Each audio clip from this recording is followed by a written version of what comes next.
Hey guys, so obviously I had an amazing time at BookCon 2018. Look at this shirt, it's awesome!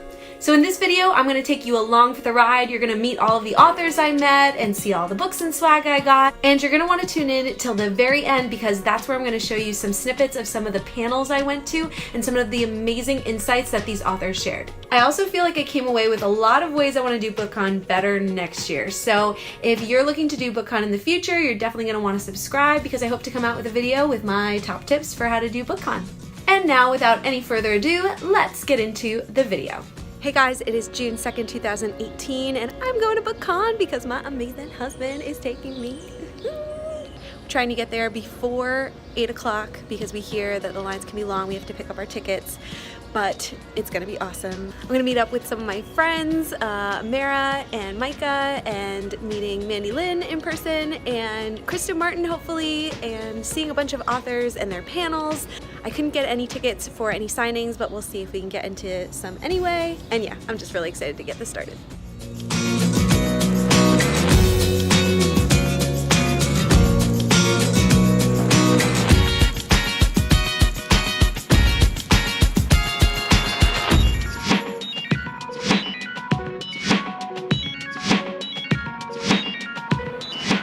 And look who I'm with! This is Mandy Lynn, if you don't know. This is Ellen, her wonderful friend, and we're so excited! Mandy, do you want to tell a little bit about yourself? So, my name's Mandy Lynn. I'm the author of the young adult novel Essence, historical fantasy novel I Am Mercy, and soon-to-be published thriller novel She's Not Here. I'm not used to that pitch yet. I love it, I love it.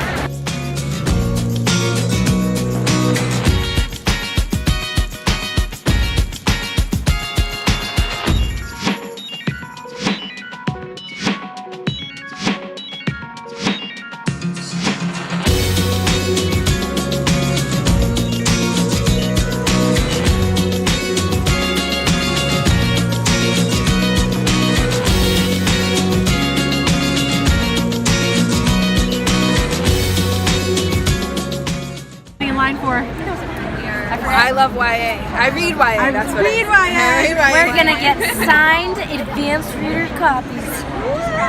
So we are quickly learning that Ellen is the master at BookCon. So if you ever need help, can we see the preview of this little? Whoa. We got our list. We're so set. And then we also got the map. Yeah, she has a map. We Color-coded need map. to see the map. We have been following Ellen. She is our fearless leader. We have our map color coded. So amazing. Tell us about the color coding. What are they again? Oh yeah. Red is Musco's, black are the publishers, greens are the giveaway, and blue are the owl crate box stuff. You're amazing. And then we've also figured out that my husband Ben finds all the free stuff somehow. I'll show you guys later what we got, but he's pretty amazing. So, all right, let's check back.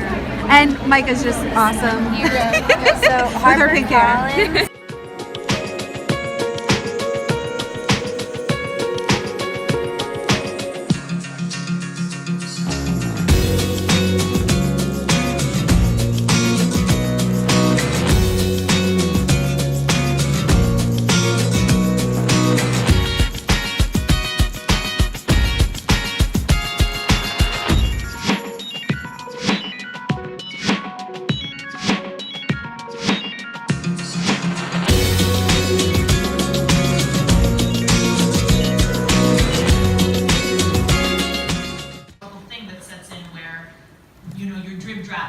You're typing a couple words, you're deleting one. You're typing another word, you're deleting one. So freeing that up and allowing yourself to tell the story as if you're having a conversation with yourself, I think is very helpful to me.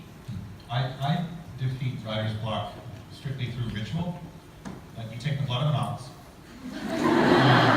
No, just like doing the same thing every day. I'm just a creature of habit.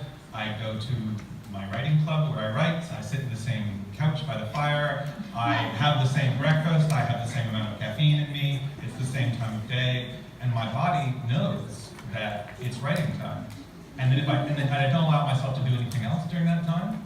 So my body's like, okay, since we're not gonna look at Twitter, I guess you can write. Like once you trained yourself, it's like exercising every day. You get to a point where you can't not exercise. What can always... I only run when chased, Scott. I don't know what you're doing.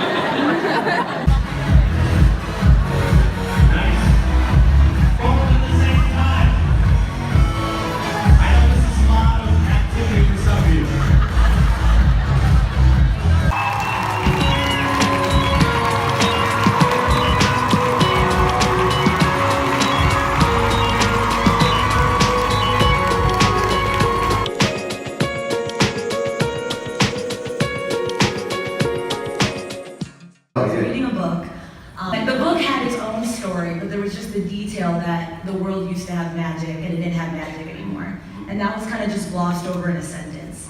And I was like, wait, what? I was like, why are we over here dancing with this and this? I was like, that's the story. I was like, a world without magic, or that used to have magic that now doesn't have magic. I was like, why am I reading about anything else? So that was sort of the first seed for Children of Blood and Bone, because that's the world it takes place in. But to me, I was like, that's the entire story. Because if you really imagine, like, you know, if we had a thing with superpowers, if we all had magic, or at least if there were people who had it and then it was suddenly gone, you know, a lot of things would get messed up and it would be a life-changing moment for a lot of people. So I thought that situation, even though we find it in a lot of fantasies, I'm like, that's the story. And I don't know a lot of things that just focus on that, or at least focus on that at the outset. So that's how some of my ideas come. I'll be like, I'm gonna do this, but correctly. I do that so often. See, that's the fun of being a writer. When I was young, I'd like go to a movie and I would feel like they got something wrong and be like, oh, if only someone would fix this. And at one point, when I was older, I'm like, wait a minute, I can fix that. That's what I do. You know, one of my series, Mistborn, where it came from was. So I was reading Harry Potter, right? And I'm reading Harry Potter and I'm thinking, these Dark Lords, they just never get a break, right? It's always, you know, it's like some goofy kid shows up out of nowhere and defeats them then. And you know, Sauron, what if at the end of Lord of the Rings, Sauron was like, oh hey, thank you, that's my ring. I've been looking for that, right? And he killed Frodo to go to the world, right? Or, you know, Voldemort's like, hey, most powerful wizard ever. You know, Zach. Maybe a downer of a book, but it was the idea of what if the hero had failed? What if the Dark Lord took over? Was the genesis of that story, where it's just, you know, me seeing something. Harry Potter's a great story. It wasn't like I was reading that saying, oh, you know, this is terrible, but she messed up. Oh, she messed up. Yes.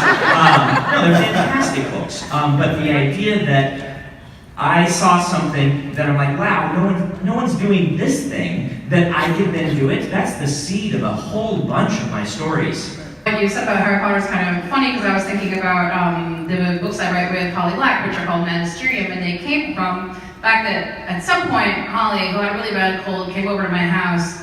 This was like halfway through the Harry Potter series, or I don't know, maybe whenever we found out about Horcruxes or something.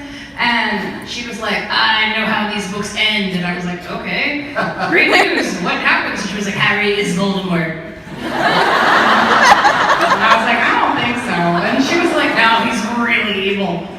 I was like, okay. I mean, you know, like, that's exciting. I don't know if that's what's going to happen, but it's exciting.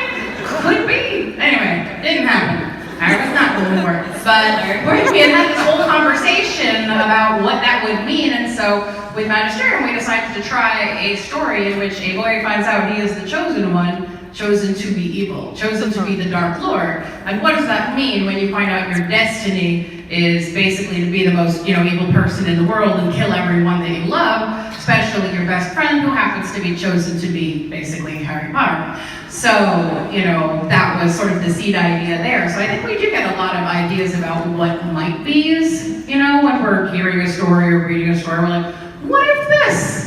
And often it's not that, but that can be the seed of another idea.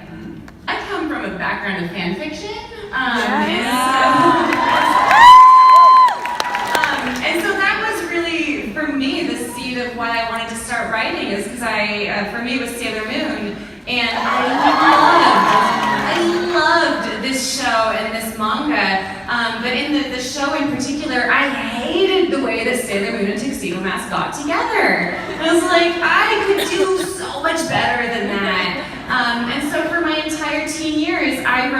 story after story after story of these gushy, you know, sweet, sappy romances in which they fell in love in ways that were way more romantic than the show did. And that was how I really started to fall in love with writing. And I think a lot of writers, whether you're doing actual fan fiction or you're just, you know, inspired by Lord of the Rings and that inspires you to write a quest story or whatever it is, that's kind of where our imaginations start off from, is seeing something, a story that you love, but then having that, but what if moment? What if I could do it a little bit different?